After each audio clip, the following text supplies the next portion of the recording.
Yo, Chris Simms Unbuttoned. You know what time it is. It's me and Jay Croucher time. That's right, the man from PointsBet. Always proud to have our friendship, man. Want to get right into this one, all right? A little bit. Let's talk a little Super Bowl. Super Bowl odds. I think it's a good year to find some value bets for odds to win the Super Bowl. It's anybody's game. There's no great, dominant, standalone team, in my opinion. You know, I know the Packers got the best record and they got Aaron Rodgers, but I got question marks there. So let's break this down a little bit. All right, Jay? I want to get your take here. You know, first off, you look at the list right now. Green Bay is the leader to win the Super Bowl with a plus 375. We see the Kansas City Chiefs second on that list.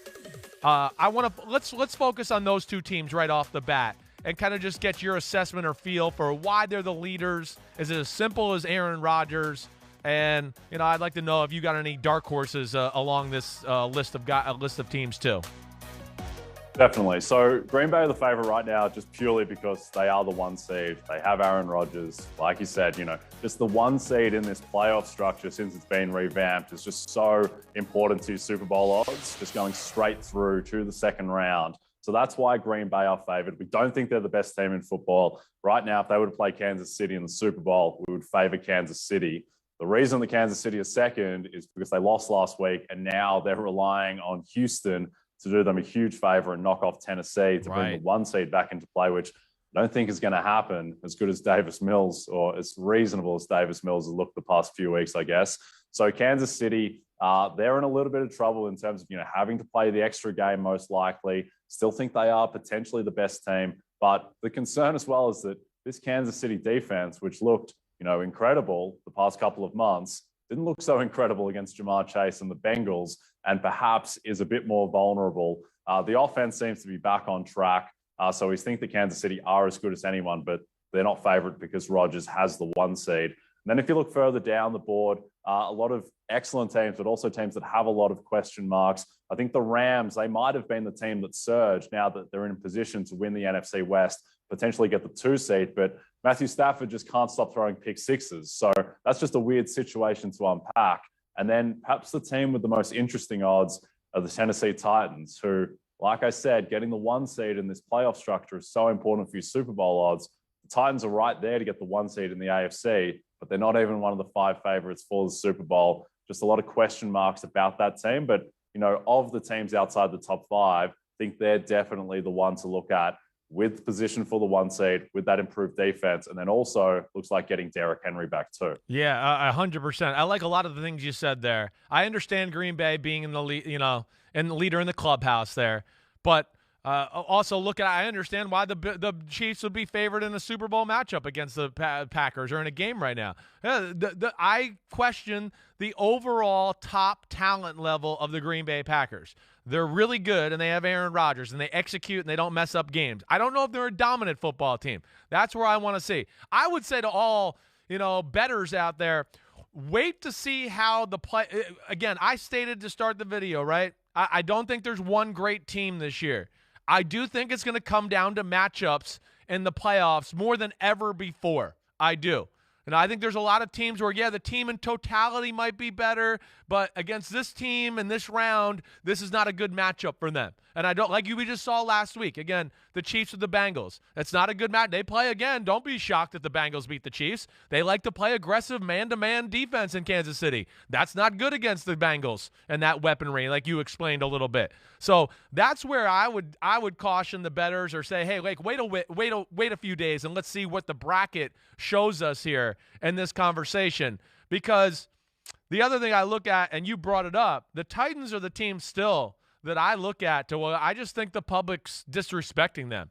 I might throw down some money on the Tennessee Titans on this one. I really do.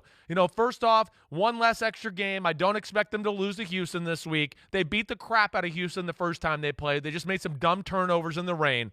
And then the Derrick Henry boost of him having him back at practice, I think boosted their team this week to dominate the Houston Texans. That's how I look at it. And it might not be sexy, but they got a good O-line, a good D-line. Tannehill takes care of the ball. Vrabel knows how to manage the game and situations to where I certainly can see them being in the Super Bowl. I can. That's the one that jumps out to me. And here's another one I'll throw out to you just because of the matchups a little bit. You know, I know the Patriots are farther down the list. That's another team I'd throw out there in a year like this with that defense. They can run the ball. Belichick, they'd be one I'd have my eye on. But Tennessee's the one that I look at as far as value goes, where I go, ooh, I like that a lot, to steal a word from Jim Carrey back in the day.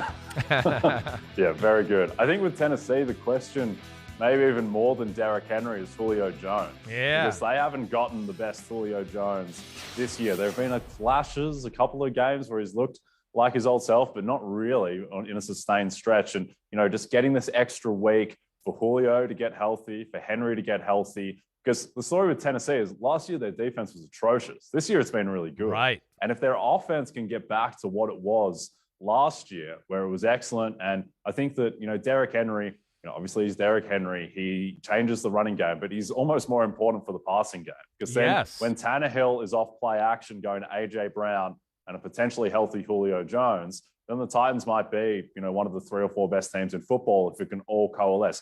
We just haven't seen it yet. We haven't seen that team at its full capacity in so long. So they're definitely one to watch. I think that, a couple of long shots who are so long that they don't even fit onto that previous screen are Indianapolis and San Francisco. Right. Where I think when you're looking at long shots, you want teams that are high variance, that have a lot of upside to go with their downside. And there's no more upside downside guy in the NFL right now than Carson Wentz. Carson Wentz in recent weeks, he's been missing throws that I could probably complete underarm. And then he's also completing throws that only Patrick Mahomes can make. Right. Think back to his game-winning touchdown pass against Arizona. Yeah. That was absurd. But then he also just misses guys wide open in the flat. So, do you think that Carson Wentz, is he a guy who can get hot, kind of like Joe Flacco did, like Eli Manning did, and carry this Indianapolis team to a few wins in the playoffs? I love that you went here with this, and I'm with you. Longer shots, and I think we hit on this a little last week, just as far as maybe playoff conversation. But yeah, those lower level, if they get in the playoffs, Colts and 49ers teams are real, and we've seen Carson Wentz catch on fire before. We saw him play like an MVP of football in 2017. We saw him carry a crappy Eagles team into the playoffs in 2019. So I don't, but you're right. That's the question mark there. 100%. I'm with you on that one. It's a little bit like the Rams. The Rams have everything going too. It's just Stafford right now, and that's going to be the big question there too.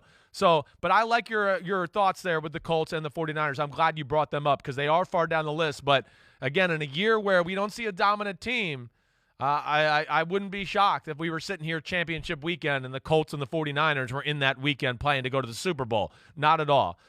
Brilliant by you all the way. That's why you're the man. I don't know who to call you anymore. You're Roger some days, you're Elway other days. Either way, you're the franchise for PointsBet, and I always love having you on. Jay, enjoy Week 18. I'll talk to you next week. Pleasure, Chris. Speak soon.